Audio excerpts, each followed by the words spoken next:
इस विश्व में एक देश भारत और भारत देश का एक राज्य है असम। असम राज्य में एक शहर गुवाहाटी और गुवाहाटी के बीचों बीच ऊंची पहाड़ियों के बीच ब्रह्मपुत्र की सांसों से घिरा हुआ एक पहाड़ नीलांचल पर्वत, जहां बादल भी धीरे चलते हैं और हवाओं की सरसराहट में रहस्य छिपा हुआ है।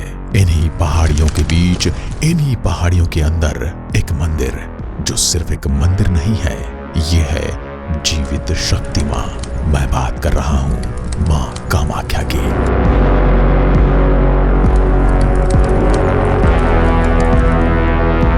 कहते हैं जब माता सती ने स्वयं को योगाग्नि में भस्म कर दिया था, वो क्रोध से इतनी भर गई थी कि उन्होंने स्वयं को भस्म कर लिया। तो भगवान शिव ने उनके मृत शरीर को उठाकर ब्रह्मांड में तांडव नृत्य मचा दिया था, जिससे पूरा ब्रह्मांड कांपने लगा। देवताओं ने विश्व की कल्याण और रक्षा के लिए भगवान विष्णु से प्रार्थना की कि कृपया इस तांडव को रोकिए। और जब भगवान विष्णु की कोई भी चाल सफल न हुई, तो उन्होंने अपने सुदर्शन चक्र को चलाया, जो माता शरीर के 51 टुकड़े कर कर उनके पास लौटा। उन्हीं में से एक रहस्यमय टुकड़ा, जो आगे चलकर 51 शक्ति पीठ बने, उन्हीं में से एक शक्ति पीठ वहां पर बना जहां पर यह टुकड़ा गिरा था, और यह था मां का योनि भाग। इस नीलांचल पर्वत पर गिरा और यहीं बना कामाख्या मंदिर। न कोई मूर्ति, न कोई चेहरा, बस एक प्राकृतिक योनि रूपी चट्टान, जहां जल स्वतः बहता है, जैसे देवी स्वयं जीवित है।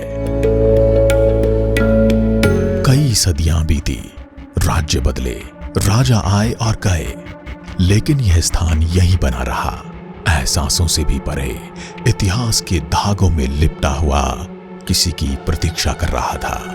उस समय इस राज्य को कामरूप कहा जाता था। कामरूप पर अनेक हिंदू राजाओं ने राज्य किया। युग परिवर्तन के कुछ काल तक यह महामुद्रा पीठ लुप्त सा रहा।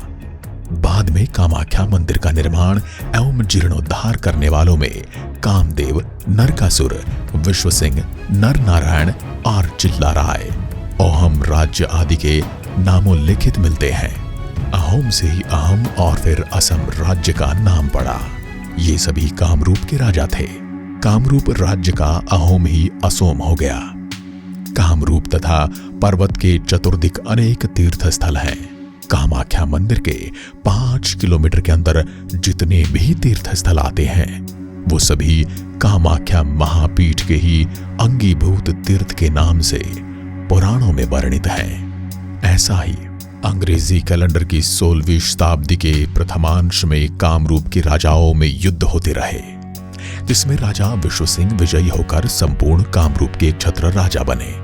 संग्राम में बिछुड़ चुके साथियों की खोज में वह नीलांचल पर्वत पर पहुंचे और थककर एक वट वृक्ष तले बैठ गए। सहसा एक वृद्धा ने कहा, वह टीला जागृत स्थान है, वहां पर न बैठो। इस पर विश्वसिंह ने मनौती मानी कि यदि उनके बिछड़े हुए साथी, उनके मित्रगण, उनके सैनिक, उनके बंधुगण मिल जाएंगे, तो वह यहाँ एक स्वर्ण मंदिर बनवाएंगे। उनकी मांग पूरी हुई और उन्होंने मंदिर निर्माण प्रारंभ किया।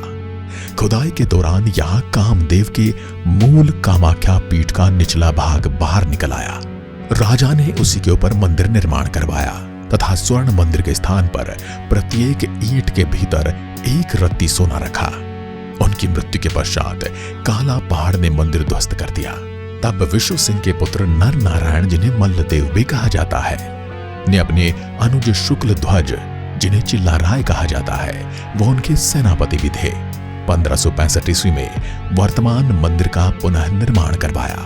16वीं सदी में अहोम राजा नर नारायण और सेनापति चिल्लाराय ने इस मंदिर को पुनर्जीवित किया है, उसी रूप में जिस रूप में आज हम इसे देखते हैं, गुंबद वाला शिखरों से सजा और चुप्पी में भी गरजता हुआ, मानो अपने इतिहास की कहानी कह रहा हो।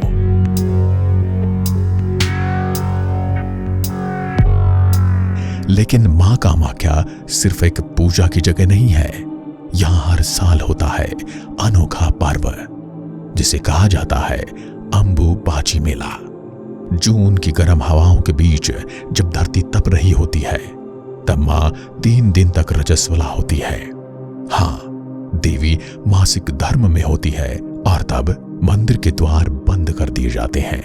3 दिन कोई दर्शन नहीं, कोई पूजा नहीं।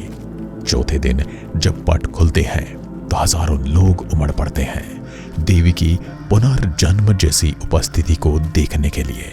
यहाँ देवी की योनि का पूजन होता है। इस नीले पर्वत की योनि नुमा अवस्था में माता कामाख्या साक्षात वास करती हैं। जो मनुष्य इस शिला का पूजन, दर्शन, स्पर्श करते हैं वे देवी कृपा तथा मोक्ष के साथ भगवती का सानिध्य प्राप्त करते हैं। कामाख्या देवी को बहते हुए खून की देवी भी कहा जाता है, इसीलिए इन्हें जीवित माना जाता है।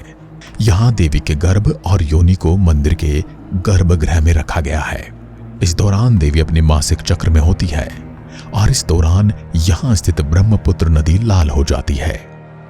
इस दौरान यह मंदिर बंद रहता है और मंदिर के अंदर एक सफेद रंग का कपड़ा बिछाया जाता है, जो 3 दिन बाद लाल रंग का हो जाता है। इस लाल कपड़े के टुकड़ों को यहाँ आने वाले भक्तों के बीच बांट दिया जाता है। यही यहाँ का प्रसाद है, जिसे अंबुवाची वस्त्र कहा जाता है। यहाँ हर पूजा स्त्री के जीवन का उत्सव है। हर फूल उसकी चेतना से जुड़ा है, उसकी कोमलता से जुड़ा है। लाल कपड़े, सिंदूर, नारियल, कमल, सब कुछ यहाँ पर पूजा के लिए इस्तेमाल किए जाते हैं, एक गर्भ के प्रति श्रद्धा के रूप में।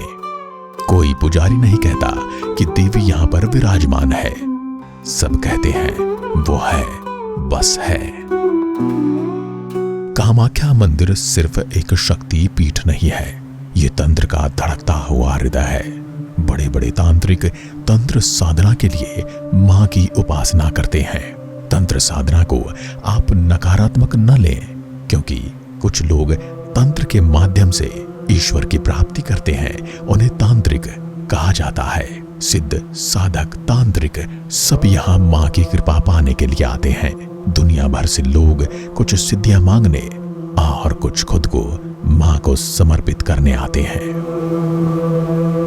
यहां से कुछ दूर ब्रह्मपुत्र अपने पूरे यौवन पर बहती है, कभी शांत, कभी उग्र और कभी मन भावन, जैसे खुद मां कामाख्या की एक झलक हो। जैसे उसका उग्र रूप हमें मां का क्रोध दिखा रहा हो और शांत मां का प्रेम झलका रहा हो। उमानंद द्वीप, काजीरंगा, गुवाहाटी का लोक जीवन, यह सब इसी शक्ति से जुड़ा है। इस मंदिर के आसपास जो भी कुछ है वो सांसें लेता है मां की कृपा में। और यदि आप भी मां की कृपा में सांस लेना चाहते हैं तो आपको भी जाना होगा गुवाहाटी के नीलांचल पर्वत पर।